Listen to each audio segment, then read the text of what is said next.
The level of connection you feel in your home dramatically influences your experiences there. Get the tools to control that connection in your communities with the first multifamily platform that unifies management and resident experiences to create smart apartments.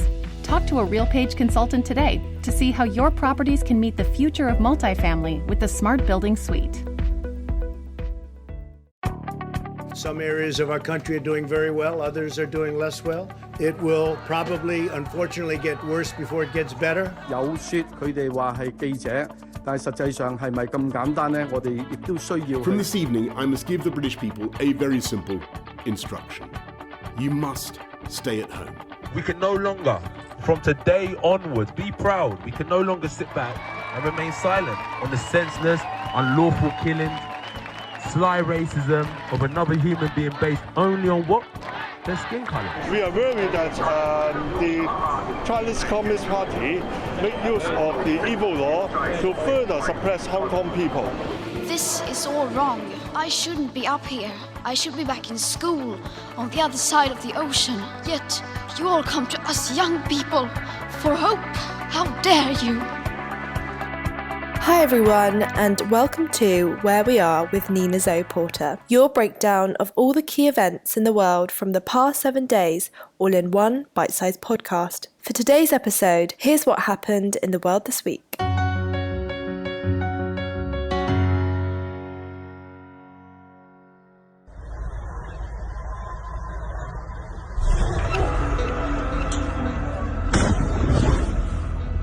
The US has killed an Islamic State planner in retaliation for Thursday's suicide bombing in Kabul.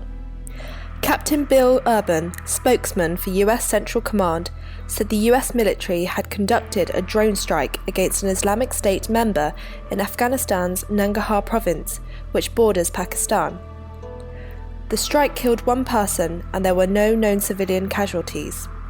The move was in retaliation for a devastating suicide bombing by Islamic State offshoot ISIS-K, which killed between 79 and 169 Afghans, 13 US military personnel, along with 2 Britons. It is not clear whether the planner killed by the US had been involved in Thursday's attack near the city's airport, where thousands of people had been trying to reach evacuation flights to escape the incoming Taliban regime. The US press secretary has also now stated that there is no guarantee of helping Americans leave Afghanistan after August 31st. Is the US guaranteeing that you will be able to get out? I don't think we can guarantee, but what we can do is work toward, and this is what the President directed the Secretary of State to continue diplomatic efforts with international partners to secure means for third country nationals, Afghans with visas who may be eligible for our programs, of course any American citizen who remains in country to leave the country even after the US military presence ends. But 2 defense officials told NBC News that the target was an ISIS-K fighter thought to be planning future attacks.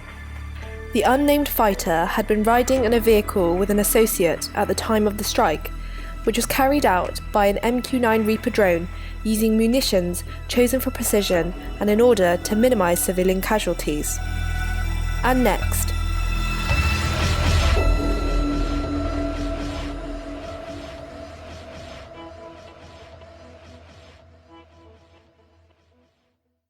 The latest intel report and analysis supposedly of a trove of genetic data and a re-examination of intelligence and communications and satellite imagery, and yet still the intelligence community, frankly, hasn't a clue where the virus came from. The US intelligence community has been unable to determine the origins of COVID-19 and is split on whether it leaked from a lab or developed in nature, according to a new report.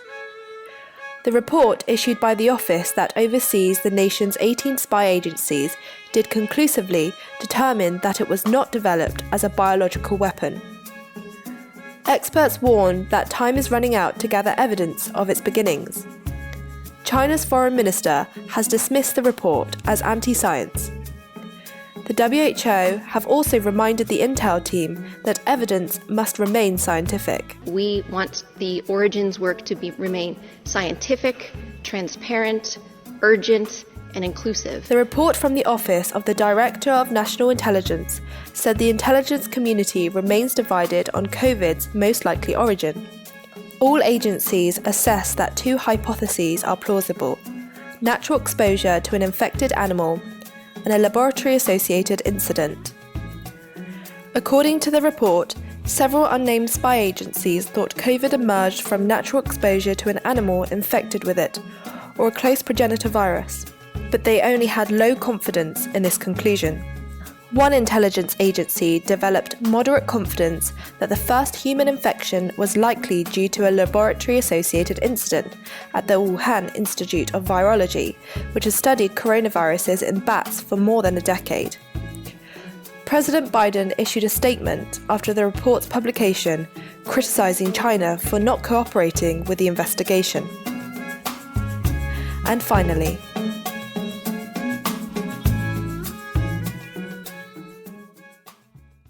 the United Nations World Food Programme, WFP, is warning that millions of refugees are looking to a future of uncertainty and hunger as the effects of the pandemic on aid budgets play out in funding shortages for emergency operations. The number of people teetering on the brink of famine has risen from 34 million projected at the beginning of the year to 41 million projected as of June. The World Food Programme has said the catastrophic levels of hunger in drought-stricken Madagascar should be a wake-up call on global warming.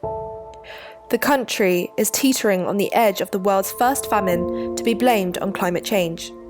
At least 1.14 million people in southern Madagascar need emergency food after 4 consecutive years of droughts wiped out harvests. Desperate residents have been relying on whatever they can find to survive, including raw cactus fruit, seeds, leaves and locusts. In one video, citizens have said they have sold most of their belongings and only cactus are left to feed their hunger.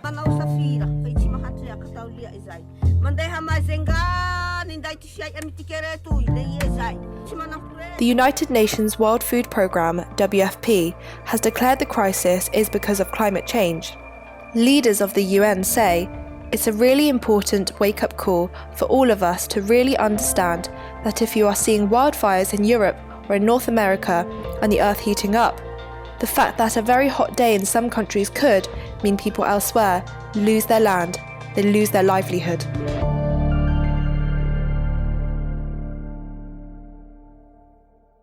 So, you're all caught up. That's where we are in the world this week. And that's the final episode of Where We Are for now. Be sure to subscribe today to find out more about when we return. Thank you for listening to the news for the past 57 weeks. Stay safe.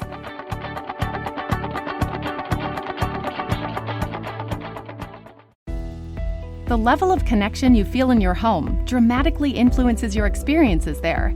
Get the tools to control that connection in your communities with the first multifamily platform that unifies management and resident experiences to create smart apartments.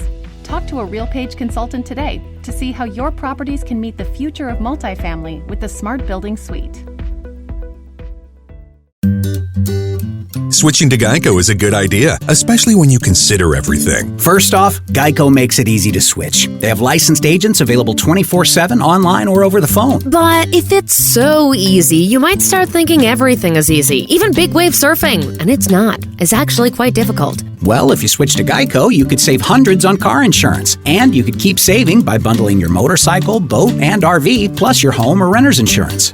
But saving money might lead you to make some questionable purchases, like a 20-foot feather boa. And do you know how hard it is to clean a 20-foot feather boa? Well, they do have an industry-leading mobile app you can use to pay your bill, file and manage a claim, or add a new driver. But when life gets a little easier, it makes you too confident, and you start calling everyone Ace. And you're better than that. Well, Geico has a 97% customer satisfaction rating and has been saving people money for 85 years. It's hard to beat that.